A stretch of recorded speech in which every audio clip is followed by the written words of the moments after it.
luwalhati sa Ama, sa Anak, sa Diyos at Espiritu Santo, ngayon magpakailanman, magpasawalang hanggan. Sana po, hindi po ako mahuli ngayon. Sa mahabang kasaysayan ng pelikulang Pilipino, may mga artistang hindi lamang nagtagumpay sa kanilang panahon kundi patuloy na kinikilala at iginagalang hanggang sa kasalukuyan. Isa sa mga pangalang ito ay si Gina Pareño, isang veteranang aktres na naging saksi at bahagi ng ebolusyon ng industriya ng aliwan sa Pilipinas.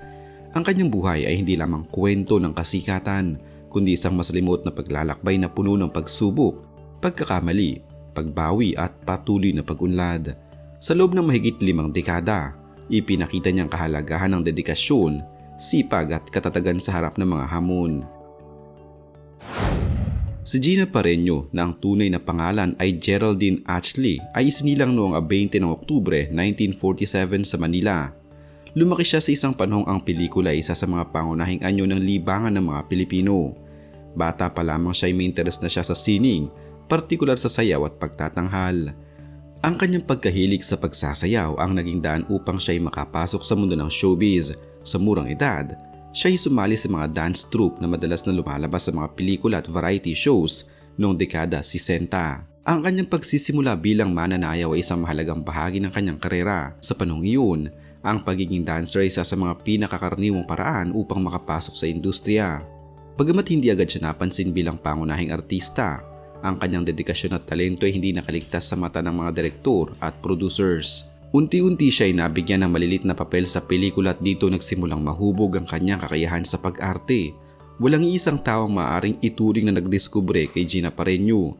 Sa halip, ang kanyang pag-angat ay bunga ng kanyang sipag at patuloy na pagtangkap ng iba't ibang oportunidad. Sa kanyang mga unang taon, madalas siyang gumanap sa mga minor roles sa mga pelikula noong dekada 70. Sa panahong ito, natutunan niyang iba't ibang aspeto ng pag-arte at kung paano makibagay sa iba't ibang uri ng karakter. Ang kanyang pagsikat ay hindi biglaan kundi unti-unti. Noong dekada 80 at 90, nagsimula siyang makilala bilang isang mahusay na karakter na aktres. Isa sa mga pelikulang nagbigay din sa kanyang talento ay ang Serafina sa Kuko ng Batas noong 1991. Sa pelikulang ito, ipinakita niya ang kanyang kakayahang maghatid ng matinding emosyon na nagpatibay sa kanyang reputasyon bilang isang seryosong aktres. Mula noon, siya ay naging isa sa mga hinahangad na artista para sa mga papel na nangangailangan ng lalim at katotohanan. Bukod sa pelikula, naging aktibo rin siya sa telebisyon. Lumabas siya sa iba't ibang drama, anthology at teleserye kung saan lalo niyang pinatunayan ang kanyang versatility. Ang kanyang kakayahang gumanap sa iba't ibang uri ng papel mula sa komedya hanggang sa matitinding drama ay naging dahilan upang siya ay manatiling relevant sa industriya sa loob ng maraming taon.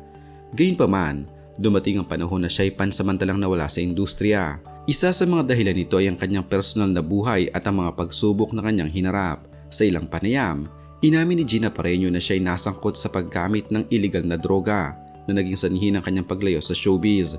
Ang yugtong ito ng kanyang buhay ay isang mahirap na panahon, ngunit ito rin ang naging daan upang siya ay magbago. Sa halip na tuluyang mawala, pinili niyang bumangon at baguhin ang kanyang buhay. Ang kanyang pagbabalik sa industriya ay naging isang inspirasyon sa marami. Isa sa mga pinakamahalagang proyekto na nagmarka ng kanyang comeback ay ang pelikulang Cobrador noong 2006 sa direksyon ni Jeffrey Heturian. Sa pelikulang ito, ginampanan niya ang papel ng isang wedding collector, isang karakter na simple ngunit puno ng lalim. Ang kanyang pagganap ay kinilala hindi lamang sa Pilipinas kundi pati na rin sa international na film festivals kung saan siya ay tumanggap ng iba't ibang parangal. Ang tagumpay ng Cobrador ay nagpatuloy na si Gina Pareño ay isa pa ring makapangyarihang pwersa ng industriya. Ang kanyang kakayahang maghatid ng makatotohanang pagganap ay nagbigay sa kanya ng panibagong sigla sa kanyang karera. Mula noon, patuloy siyang lumabas sa mga pelikula at proyekto na may mataas na kalidad. Ang kanyang buhay bilang ina ay puno ng hamon, lalo na't kinailangan niyang pagsabayin ang kanyang karera at ang pagpapalaki ng kanyang anak. Sa kabila ng kanyang mga pinagdaanan, nanatili siyang matatag at nakatuon sa kanyang pamilya. Sa kasalukuyan, si Gina Pareño ay nasa edad na higit 70 at patuloy pa rin aktibo sa industriya. Siya ay tinuturing na isa sa mga haligi ng pelikulang Pilipino.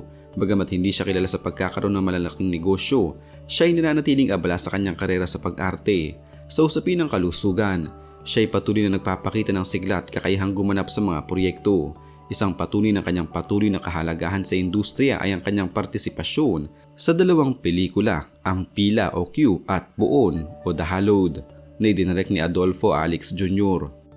Ang mga pelikulang ito ay napiling ipalabas sa ika-48 Moscow International Film Festival na ginanap mula Abril 16 hanggang 23 sa Moscow, Russia. Ang pangyayaring ito ay isang malaking karangalan hindi lamang para kay Gina Pareño kundi para sa buong industriya ng pelikulang Pilipino. Sa pelikulang Pila, ginampanan ni Pareño ang papel ng isang babaeng pumipila sa isang tanggapan ng gobyerno upang humingi ng tulong pinansyal para sa kanyang may sakit na asawa. Ang pelikula ay kakaiba dahil sa paggamit nito ng single take format kung saan ang buong kwento ay pinapakita sa isang tuloy-tuloy na eksena. Ang ganitong uri ng paggawa ng pelikula ay nangangailangan ng matinding disiplina at kahusayan at dito muling ipinakita ni Pareño ang kanyang talento. Sa kabilang banda, sa pelikulang Poon, ginampanan niya ang isang makapangyarihang matriarch na may tinatagong madilim na lihim. Ang karakter na ito ay nagpapakita sa kanya ng kakayahang magbigay buhay sa komplikadong papel. Ang dalawang pelikulang ito ay nagpapakita ng kanyang versatility bilang isang aktres dahil sa magkaibang uri ng karakter na kanyang ginampanan. Ayon kay Direktor Adolfo Alex Jr., si Gina Pareño ay isang tunay na icon ng pelikulang Pilipino. Ang kanyang kontribusyon sa industriya ay hindi matatawaran. Ang kanyang patuloy na pagganap ay patuloy na kanyang dedikasyon sa sining. Ang kanyang mga papel sa dalawang pelikulang ito ay nagpapakita na siya ay patuloy na umuunlad at hindi nawawala ang kanyang ningning. Ang kanyang paglahok sa Moscow International Film Festival ay isang patunay na ang kanyang talento ay kinikilala hindi lamang sa Pilipinas kundi pati na rin sa buong mundo.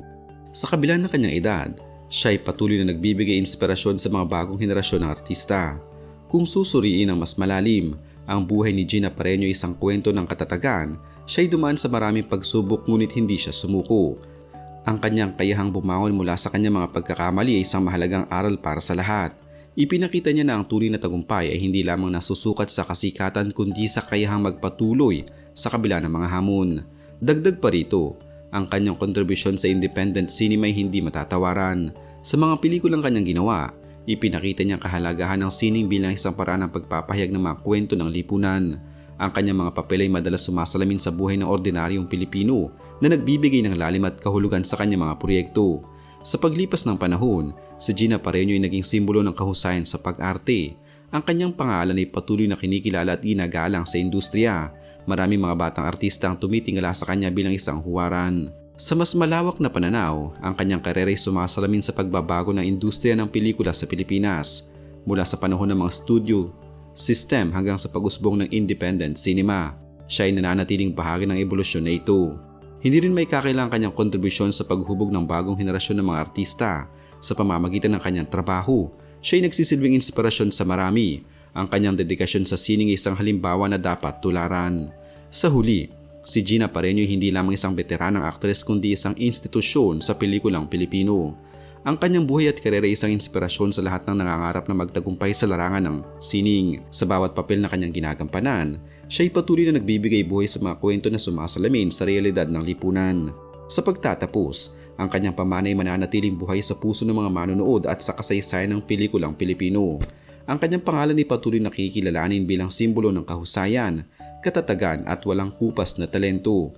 At habang siya ay patuloy na umaarte, ang kanyang impluwensya ay patuloy na lalago, nagbibigay inspirasyon sa mga susunod na henerasyon ng mga artista.